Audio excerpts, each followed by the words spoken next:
नमस्कार, बहुत स्वागत है आपका डिबेट लाइव बड़ी बहस मध्य प्रदेश में। मैं हूं आपके साथ अमित शर्मा। मध्य प्रदेश के मुख्यमंत्री डॉक्टर मोहन यादव पिछले 48 घंटे से लगातार बैठकों, समीक्षाओं और बड़े नीतिगत कदमों के जरिए ये संदेश दे रहे हैं कि सरकार का हर फैसला विकास की रफ्तार बढ़ाने और जनहित को केंद्र में रखने के लिए है।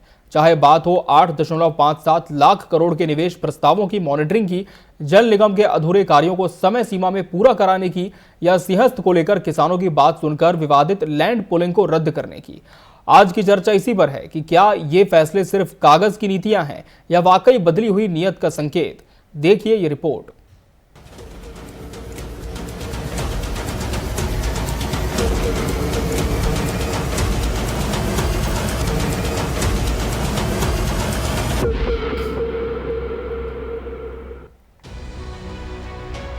पिछले 48 घंटों में मुख्यमंत्री डॉक्टर मोहन यादव ने लगातार बैठकों और नीतिगत फैसलों से स्पष्ट कर दिया है, सरकार का फोकस सिर्फ एक है, विकास की गति और जनहित की प्राथमिकता। भोपाल में मोहन कैबिनेट की बैठक संपन्न हुई और कई महत्वपूर्ण प्रस्तावों को मंजूरी मिली।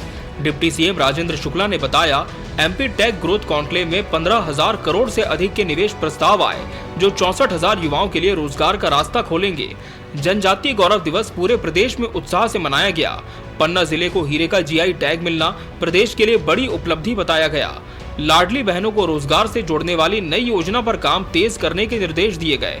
प्रदेश के 12 जिलों में आयुष चिकित्सालय खोलने और नए पदों के सृजन को भी कैबिनेट की मंजूरी मिली। 15,996 करोड़ रुपए का निवेश एवं लगभग 64,085 रोजगार के सृजन का मार्ग प्रशस्त होगा। कॉन्क्लेव में मध्य प्रदेश और में निवेश और रोजगार सृजन को बढ़ावा देने की दिशा में 7 महत्वपूर्ण MOU भी साइन किए गए हैं। जनजातीय गौरव दिवस 15 नवंबर को बड़े धूमधाम से मनाया गया।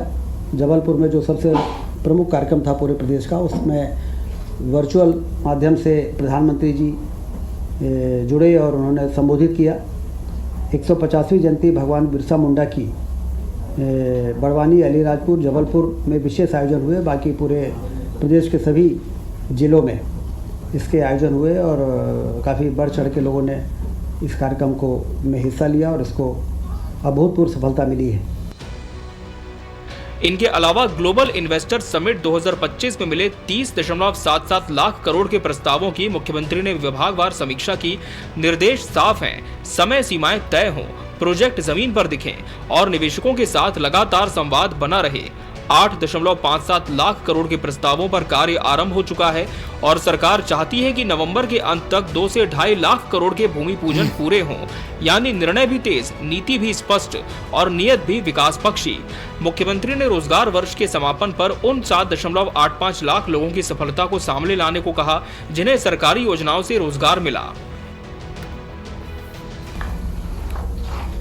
प्रदेश के 12 जिलों में 50 बिस्तरी आयुष चिकित्सालय एवं बड़वानी के 30 बिस्तरी आयुष चिकित्सालय के संचालन के लिए नवीन पदों का सृजन किया गया। ये बहुत ही महत्वपूर्ण निर्णय हुआ है।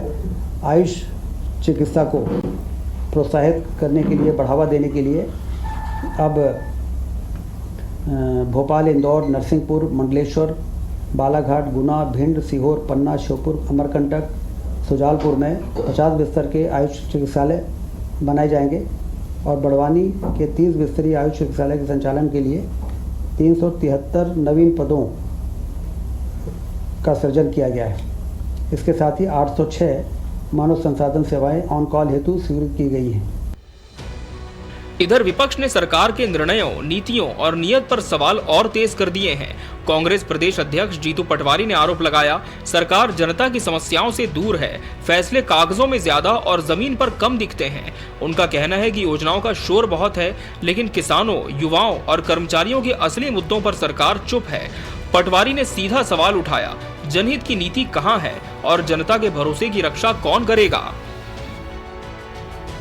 लाडली बहना का सुभद्रा नाम रखे या जो मन में आए वो रखे, पर आपने वादा तो 3,000 का किया था। आप 1,500 रुपए एक महीने ही दे रहे हैं, लगातार 1,500 देंगे अब से। क्या है जानकारी आपके पास? आपके पास क्या जानकारी? मीडिया के पास क्या जानकारी?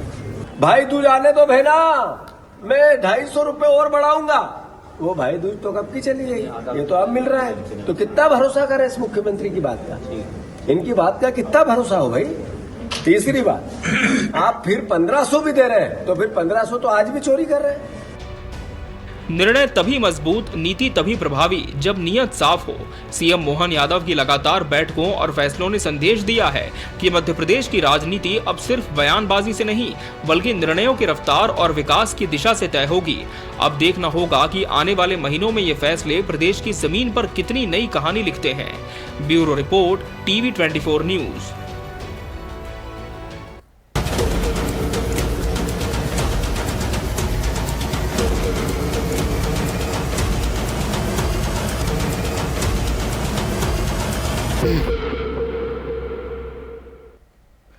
निर्णायक सरकार सबसे आगे सरोकार, आज इसी विषय पर हम चर्चा करेंगे और इसके लिए हमारे साथ खास मेहमानों का पैनल भी जुड़ चुका है।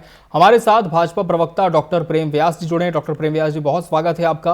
कांग्रेस प्रवक्ता ज्योति पटेल जी प्रतिपक्ष का पक्ष रखेंगे। ज्योति जी, आपको भी बहुत बहुत स्वागत है।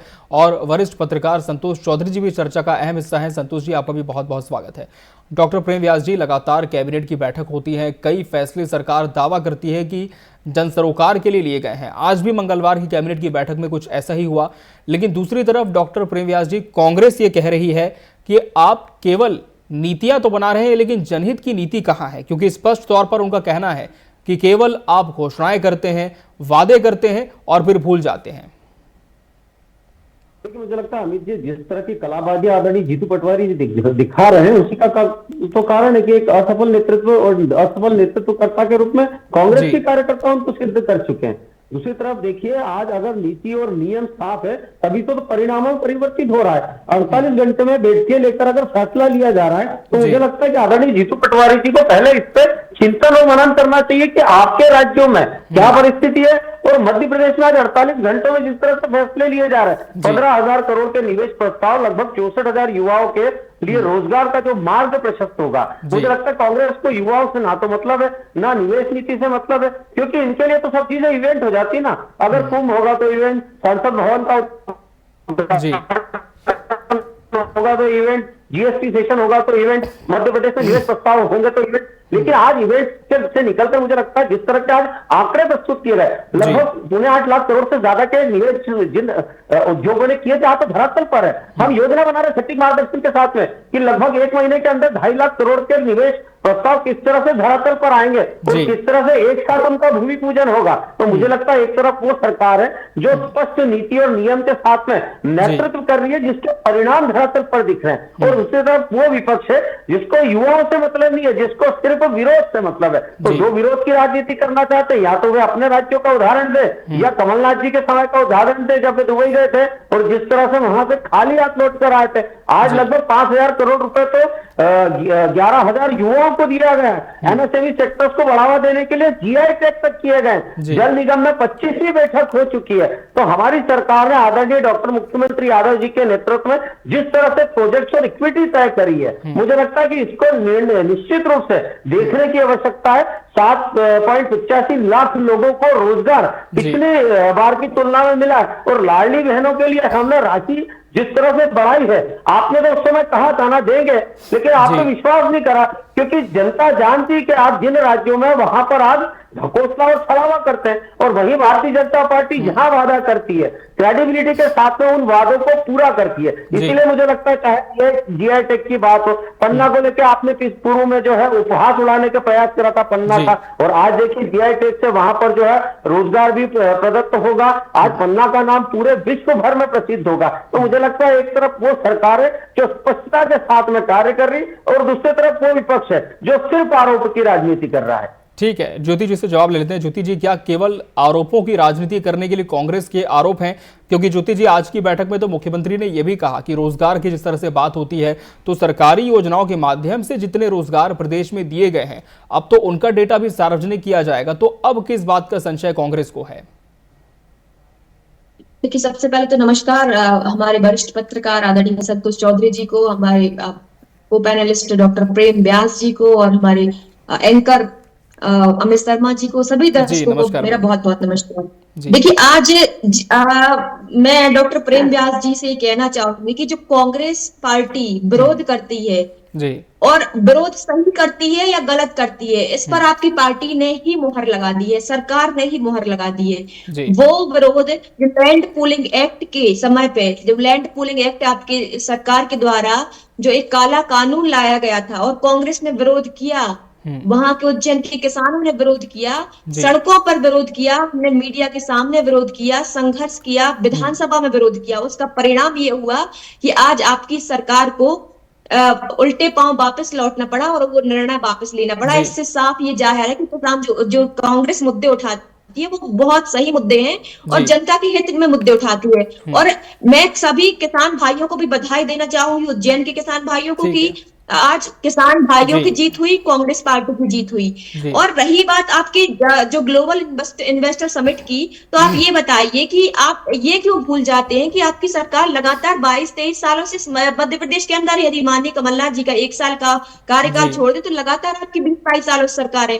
तो आप इतने सालों में कितने अभी तक एमओयू साइन हुए, कितना आपका कितना लाखों करोड़ों का निवेश आया, तो वो सारी बातें आप क्यों भूल जाते हैं कि इतना कितने, फिर उसके एवज में आपकी कितनी फैक्ट्रियां लगी, कितने कारखाने लगे, उन कारखानों में इन 23 सालों में कितने लोगों को रोजगार मिला, क्या इसके आंकड़े का भी आप लोगों ने सार्वजनिक किए? आप लोग बस ये याद रखते हैं कि केवल हमारे डॉक्टर मोहन यादव जी जब से मुख्यमंत्री बने हैं हमें केवल इतने का डाटा देना है। आपकी जिम्मेदारी है कि आप पिछले 22-23 सालों का डेटा जनता के सामने रखिए कि आपने क्या किया है, क्योंकि आप लगातार सत्ता में हैं। और इस बार 30,77 लाख करोड़ का जो निवेश आया है, उसके एवज में अभी आपने देखिए आपकी सरकार में हो क्या रहा है कि घोषणाएं हो रही हैं, फैसले हो रहे हैं, मंचों से हो रहे हैं, कागजों में हो रहे हैं, परंतु जमीन पर होता हुआ कुछ दिख नहीं रहा है। तो हम विपक्ष के नाते केवल विरोध करना नहीं जानते, हम चाहते हैं कि इस मध्य प्रदेश के युवाओं को रोजगार मिले, इस मध्य प्रदेश के धरातल पर कुछ काम हो। ऐसा ना हो कि केवल किसानों की जमीनें छीन करके उद्योगपतियों को दे दी जाए। जी संतोष चौधरी जी, क्या ये कहना सही होगा कि सरकार केवल घोषणाएं करती है, वादे करके भूल जाती है? क्या वाकई जितनी घोषणाएं अभी तक मोहन सरकार ने की है, कैबिनेट फैसले जो आए हैं सामने, उनका अमल आप देखते हैं कि नहीं हो पा रहा, जैसे कि विपक्ष आरोप लगा रहा है? नहीं, ऐसा नहीं है जी। होता यह है कि इम्प्लीमेंटेशन में कई बार देरी होती है। कई जगह मतलब ये है कि सरकार को फिर बताना चाहिए कि देरी क्यों हो रही है ना। अब ये हो जाता है कि कोई प्रोजेक्ट जो है वो डिले पे डिले हुए जा रहा है और विपक्ष जो है बार बार पूछे जा रहा है कि भाई ये क्यों इतना डिले हो रहा है। आप सही जवाब तो दीजिए। मैं तो निष्पक्ष रूप में ये बोलूंगा कि आप ट्रांसपेरेंसी, अब ये डॉक्टर साहब के टाइम में ये मैंने देखा है, सीएम साहब के टाइम में, कि वो ट्रांसपेरेंसी लाने की कोशिश कर रहे हैं। ये बहुत अच्छी बात है, क्योंकि अब आप रीजन तो दीजिए कि आप आंकड़ों से नहीं होगा, आप जो है वो बताइए कि धरातल पे क्या काम हुआ है और इस तरह बताइए कि लोगों तक वो बात पहुंचे। अब जैसे आपने कई बार जो है किसी वेबसाइट में कहीं ऐसी जगह आपने दे दिया, ऐसा नहीं है। आप एक व्यवस्थित रूप में एक कार्यक्रम बनाइए जहां पे ऑफिशियल कार्यक्रम प्रशासनिक वे में हो, जिसमें कि आप बता सके कि भाई ये काम, और ये 2 महीने में या 3 महीने में, क्वार्टरली में करिए, आप 6 मंथली में करिए, आप बताते जाइए, जनता को तो बताइए कि क्या हुआ है। तो ये ऐसा नहीं कि काम नहीं हो रहा, काम होता है। डिले जो देर होती है, जो प्रशासनिक कार्य में देर होती है या कुछ दूसरे कारणों के कारण विलंब हो जाते हैं, तो वो चीजें जो है वो सरकार बताती नहीं है। अब वो इसमें तो विपक्ष पूछेगा ही कि भाई क्या हुआ, उनका तो काम है। अब देखिए, प्रजातंत्र में विपक्ष का काम तो भाई क्रिटिसिज्म तो होगा ही, लेकिन वो सजेशंस भी देते हैं। अब आपको सजेशन अगर देते हैं तो आप उस पे अमल कीजिए। मतलब सिर्फ राजनीति से नहीं होता, ये तो एक बिल्कुल प्रशासनिक सिस्टम है कि आपने खामियां बताई है, उस पे हमने ये काम किया। अब आप कम से कम जनता तक तो ले जाइए उसको। अगर आप सिर्फ ऑफिशियल लेवल पे ले जाए या ऐसे लेवल पे ले जाए जहां जनता की आंखों में अगर नहीं दिखता है, तो फिर ये सोचा जाएगा कि शायद काम हुआ ही नहीं है। तो मैं तो ये कहूंगा कि नहीं, ऐसा नहीं है कि काम नहीं होता है, काम जरूर होता है। लेकिन मैं कहूंगा 100% नहीं होता हो, 60-70% भी होता हो। कम से कम एक जरिया तो बनाइए, एक मजबूत जरिया बनाइए जहां आप ये काम दिखा सके और वेरीफाई करा सके कि नहीं देखिए हम ऐसे ही हवा में बात नहीं कर रहे हैं। ये अगर हमने ये आंकड़े दिए हैं आपको 2.75 करोड़ के जो भूमि पूजन की बात कर रहे हैं प्रोजेक्ट की, तो इससे इन्हें दिखाना चाहिए कि मतलब ये इस आंकड़े की इतने प्रोजेक्ट्स अगर आए हैं तो आप एक व्यवस्था बनाइए कि दिखाने के लिए पब्लिक को कि भाई भूमि पूजन हुआ तो कौन से उद्योग आ रहे हैं, किस सेक्टर में आ रहे हैं, कब तक हो जाएंगे, क्या लागत है, आप बोलिए ना। आप कैबिनेट में आप मंत्री जी भी बोल सकते हैं या ऑफिशियल्स के जरिए बोलिए, एक जरिया आप बना लीजिए ना। उससे तो आप प्रचार तो मैं नहीं कहूंगा, कम से कम आप जवाबदेही तो हो जाएगी। बिल्कुल सर, आप सही कह रहे हैं, क्योंकि एक ट्रांसपेरेंसी भी आएगी, क्योंकि लगातार सवाल डेटा पर ही उठते हैं। डॉक्टर प्रेम व्यास जी, क्या ये सलाह जरूर आप लेना चाहेंगे संतोष चौधरी जी की, जो उन्होंने एक वाजिब बात कही है कि विपक्ष अगर सवाल उठाता है तो तथ्यों के साथ सरकार को जवाब भी पेश करना चाहिए, तो सरकार क्या इस दिशा में भी विचार कर रही है? और दूसरी बात, जैसा कि कहा भी ये बार बार जाता है कि आप केवल दावे करते हैं, लेकिन इसका क्या कोई रिलायबल सोर्स भी दिया जाएगा?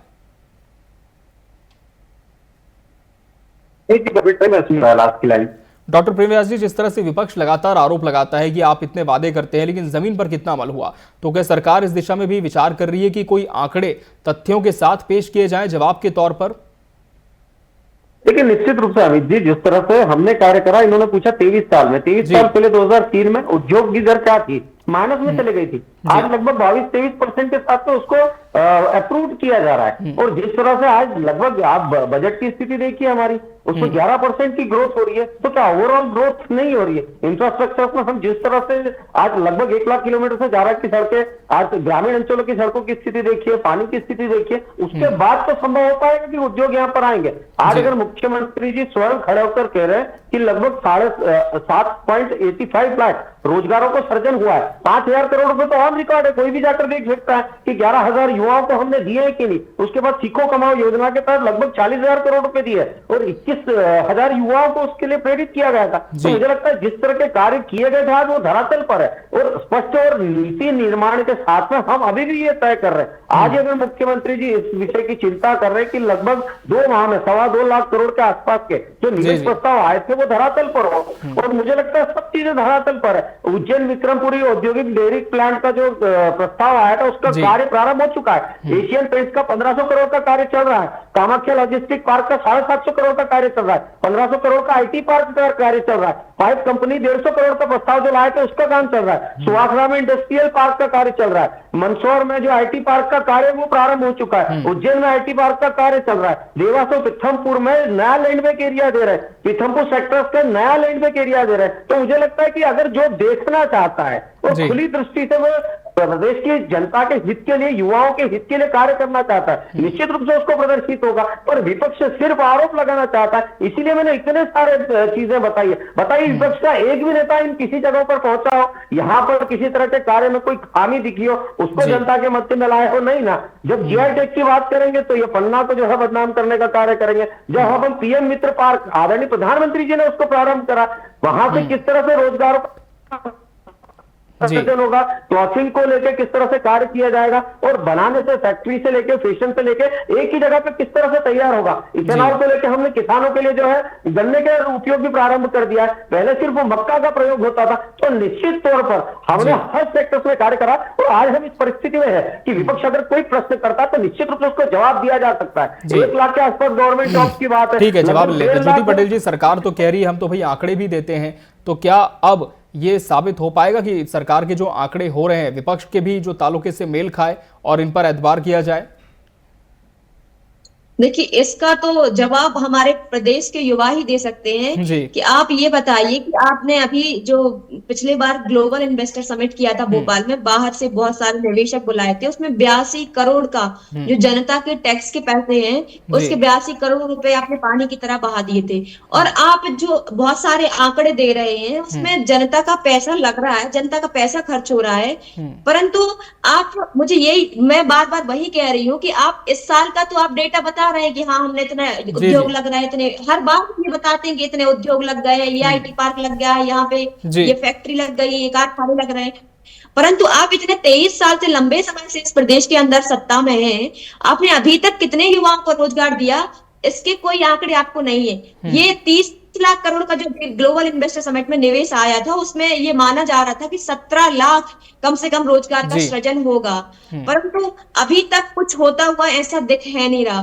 तो आज मध्य प्रदेश में यदि विपक्ष है, जो विपक्ष आवाज उठा रहा है, तो विपक्ष की केवल ये इतनी प्राथमिकता है। यदि आप जल निगम की बात कर रहे हैं। जी मैम। जी ज्योति जी, आपकी बात जारी रखें। जी चलिए, ज्योति जी से फिर से संपर्क करने की कोशिश करते हैं। प्रेमव्यास जी, मैं आऊंगा, आपका फिर से रुक करूंगा। संतोष चौधरी जी, इम्प्लीमेंटेशन की बात कुछ देर पहले कही गई और बिल्कुल सही भी है कि जमीन पर असर कितना होता है इसकी भी मॉनिटरिंग होनी चाहिए, लेकिन ये असर देखेगा कौन? क्या इसके लिए प्रशासनिक नियुक्तियां जो है, प्रशासनिक गवर्नमेंट बॉडीज जो है, उन्हें हमें बहुत ज्यादा सख्त करना होगा, ताकि एक बार निर्णय तो मुख्यमंत्री ले लेते हैं लेकिन इसके बाद अन्य कामों में भी उनकी व्यस्तता होती है, तो लगातार वो फॉलोअप नहीं ले पाते। तो इसका क्या समाधान हो सकता है? समाधान तो यही है कि आप मॉनिटरिंग, आप मेरे ख्याल से एक ऑनलाइन सिस्टम बनाइए। जी, जैसे प्रोजेक्ट मॉनिटरिंग सिस्टम होता है। उत्तर प्रदेश सरकार ने 2006 में, मैं एक उदाहरण दे रहा हूं आपको, जी सर, वहां पे 2006 में एक प्रोजेक्ट मॉनिटरिंग सिस्टम ऑनलाइन बनाया था। वो लाइव था, मतलब जैसे आज कितना काम हुआ वो वहां पे जरूरी था, मैंडेटरी था कि आप उसमें एंट्री करोगे, चाहे आप डिस्ट्रिक्ट में हो या स्टेट पे हो जी, और वो पब्लिक के लिए था। मतलब आप खोलोगे उसमें तो आपको सारा डेटा आपको लाइव मिलेगा उससे, कि मतलब आज इतना काम हुआ, रोड पे इतना काम हुआ, इंडस्ट्रियल एरिया में इतना काम हुआ। एक पूरा सिस्टम सॉफ्टवेयर से इनको बनाना चाहिए और उसको पब्लिक में लाके रखना चाहिए, और उसमें से क्या है कि हर लेवल पे फिर लोग देख सकते हैं। बिल्कुल, कि उस विभाग के भी देख सकते हैं, इंडस्ट्री के। बहुत अच्छा सिस्टम था, मुझे पता नहीं अभी वो है कि नहीं वहां पे, लेकिन ऐसा सिस्टम मध्य प्रदेश सरकार को मेरे ख्याल से शुरू करना चाहिए। इसमें खर्चा करे और इसमें अकाउंटेबिलिटी बढ़ेगी, ट्रांसपेरेंसी बढ़ेगी आप जी।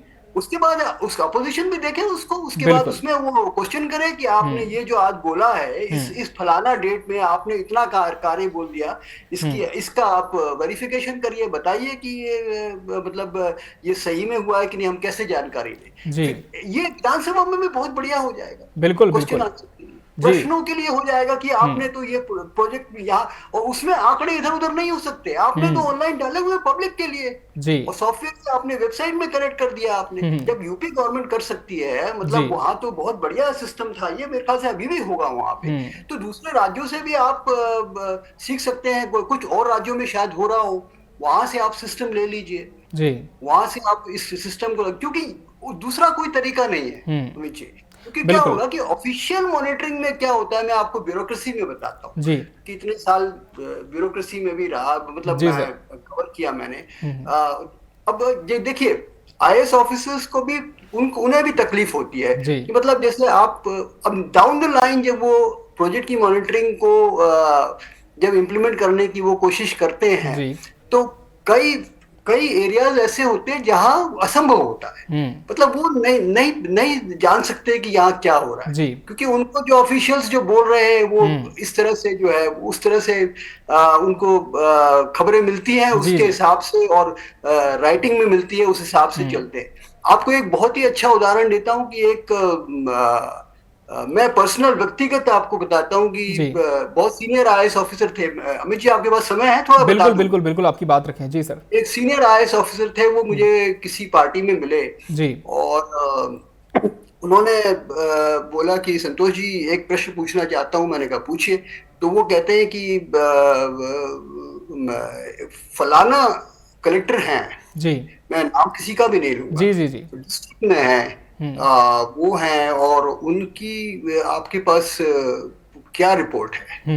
मैं भौचक्का हो गया। मैंने कहा कि सर, आप मुझसे पूछ रहे हैं, ये तो आपके डाउन द लेवल जो मतलब ऑफिशियल्स हैं। बोला मैं रिलाय उतना नहीं कर सकता, मैं हमेशा मीडिया में जी, डिस्ट्रिक्ट के जी सर, मैं उनसे या फिर मैं जो सीनियर एडिटर्स होते हैं उनसे जरूर पूछता हूं, क्योंकि मुझे वेरीफाई करना जरूरी है कि ये जो मेरे पास रिपोर्ट आई है या ये कलेक्टर की रिपोर्ट आई है, बिल्कुल इनका वो कार्य सही कैसा है या नहीं है, वो ये मुझे- बिल्कुल वेरीफाई करना जरूरी है। बिल्कुल कार्यक्रम के अंतिम चरण में हम पहुंच चुके हैं संतोष जी। मैं जल्दी से डॉक्टर प्रेम व्यास जी का रुख कर लूंगा। डॉक्टर प्रेम व्यास जी, कांग्रेस ने तो कई आरोप लगाए, लेकिन फिलहाल एक सिस्टम की जो बात आ रही है कि हम जो भी नीतिगत फैसले लेते हैं यदि वो पब्लिक डोमेन में सार्वजनिक कर दिए जाएं तो इसमें तो बहुत ही बेहतर होगा और सरकार को बार बार उन्हें सामने आकर बताने की आवश्यकता भी नहीं होगी।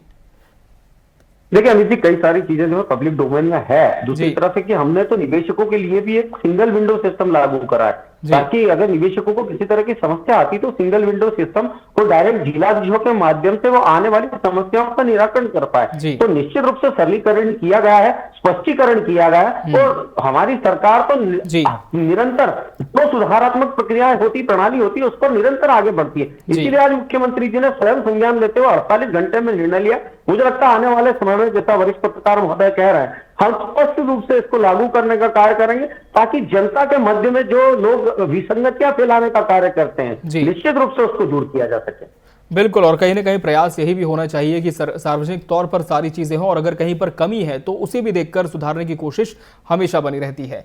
बहरहाल समय हमारे पास इतना ही था इस चर्चा के लिए। आप सभी मेहमानों का बहुत बहुत धन्यवाद हमसे इस चर्चा में जुड़ने के लिए और इसका हिस्सा बनने के लिए।